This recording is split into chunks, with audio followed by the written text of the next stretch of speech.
Hai, kali ini mau bahas tentang orang yang baru aja dipecat.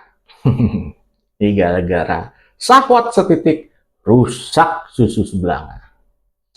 Ini adalah dari tindakan yang terbukti dilakukan eh, tindakan asusila yang dilakukan oleh Hasyim Asyari. Jadi dia dipecat sebagai ketua KPU.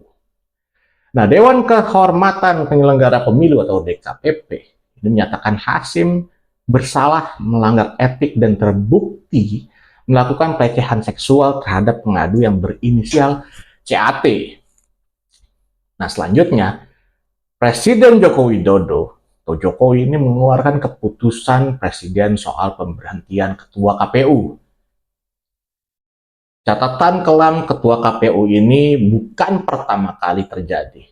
Sejak pemilu, Hasyim ini tercatat sudah beberapa kali melakukan tindakan kontroversial yang menyita perhatian publik. Ada beberapa nih. Yang pertama, ini karena dia menetapkan Gibran Rakabuming Raka sebagai cawapres.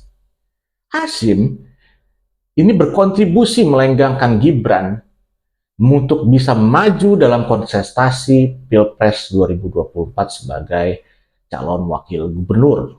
Calon wakil presiden. Yang kedua, sanksi peringatan keras dari DKPP atas kuota perempuan. Nah, Hasyim sebelumnya tercatat pernah mendapatkan sanksi peringatan keras dari DKPP atas kuota bakal calon perempuan. Dia dinilai gagal untuk bisa menunjukkan kepemimpinan profesional dalam penyusunan peraturan KPU nomor 10 tahun 2023 pasal 8 ayat 2 tentang keterwakilan 30% bakal calon perempuan setelah putusan Mahkamah Agung. Itu baru dua tuh. Nah, ini yang ketiga. Agak udah mulai naik nih kontroversinya. Foya-foya pakai jet pribadi dari anggota DPR, dia apa ya? Ada Pak Rizwan Tony yang menuduh Hasyim menggunakan jet pribadi untuk berfoya-foya saat menjabat sebagai ketua KPU. Nah, ini luar biasa.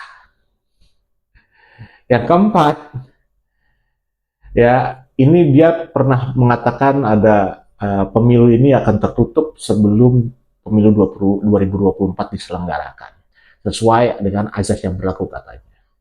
Dia mengungkapkan adanya kemungkinan pemilu 2024 kembali menggunakan sistem tertutup. Dalam sistem ini, partai politik akan mengirimkan daftar nama kandidat wakil rakyatnya. Namun pemilih hanya bisa memilih lambang partai, bukan langsung memilih kandidat. Nah, sehingga nantinya kandidat yang dengan nomor urut terkecil akan menduduki kursi pertama di lembaga perwakilan. Namun ini hanya asumsinya dia pribadi katanya. Bukan usulan resmi dari KPU. Ya susah sih ya kalau orang tuh campur-campur pikirannya. Nah yang kelima ini yang paling baru. Tindakan asusila. Nah, DKPP seperti yang tadi saya sebutkan udah memecat Hasyim karena terbukti melakukan tindakan asusila. Dugaan ini sebenarnya sudah pernah muncul di September 2022. Nah, seorang perempuan yang bertugas sebagai panitia pemilihan luar negeri ini melaporkan ketua KPU Hasyim Asyari ya, kepada DKPP itu pada Kamis 18 April 2024 karena apa? Melakukan perbuatan asusila pada anggota PPLN itu. Nah, perwakilan dari LBH yaitu Pak Aristo Pangaribuan, dia menyebutkan bahwa tindakan pelanggaran kode etik yang dilakukan Hasyim itu mendekati, merayu, sampai melakukan perbuatan asusila. Perbuatan asusila itu diduga dilakukan sepanjang September 2023 hingga Maret 2024. Dia menyebut keduanya bertemu beberapa kali saat Hasyim melakukan kunjungan dinas ke Eropa maupun saat korban melakukan kunjungan ke Indonesia.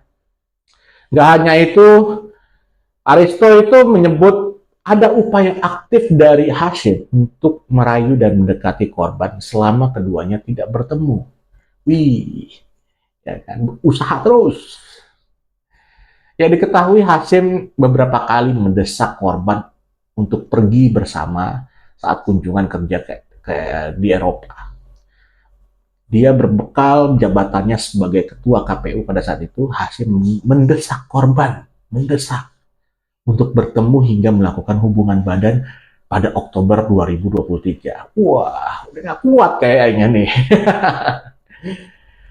Hashim juga menjanjikan akan mengurus balik nama apartemen menjadi atas nama korban, memberikan keperluan korban selama kunjungan di Indonesia, termasuk katanya tiket pesawat Belanda-Jakarta sejumlah 30 juta setiap bulannya, serta memenuhi kebutuhan atau keperluan makan korban seminggu sekali. Wow. Hashim juga berjanji memberikan perlindungan nama baik dan kesehatan mental korban, nggak akan menikah dengan perempuan lain, serta memberikan kabar minimal sehari sekali. Busuk sekali kamu, Hashim. Janji palsu kayaknya ini. Kemudian Hashim ini kan juga orang yang khotbah pada saat ceramah di depan presiden, ya kan? Bener gak ya? Ini namanya adalah setelah korban sifat kebinatangan di depan presiden, terbitlah pemecatan. Apa mungkin ceramah topik kebinatangan itu merupakan sebab atau akibat dari semua ini? Nggak tahu sih ya. Apa yang bisa kita percaya nih berarti ya dari hasil Pilpres kemarin? Karena lahir dari orang yang mudah melakukan perzinahan, padahal dia sendiri paham betul bahwa zina itu adalah sebuah dosa besar. Kalau begitu pasti dia sangat mudah melakukan kecurangan-kecurangan yang disengaja untuk memenangkan salah satu paslon. Cocokologi ini. Pesan moralnya adalah gini. Lelaki kalau nggak bisa kontrol nafsunya ke perempuan, bisa hancur dalam sekejap apa yang sudah dibangun selama bertahun-tahun. Oke?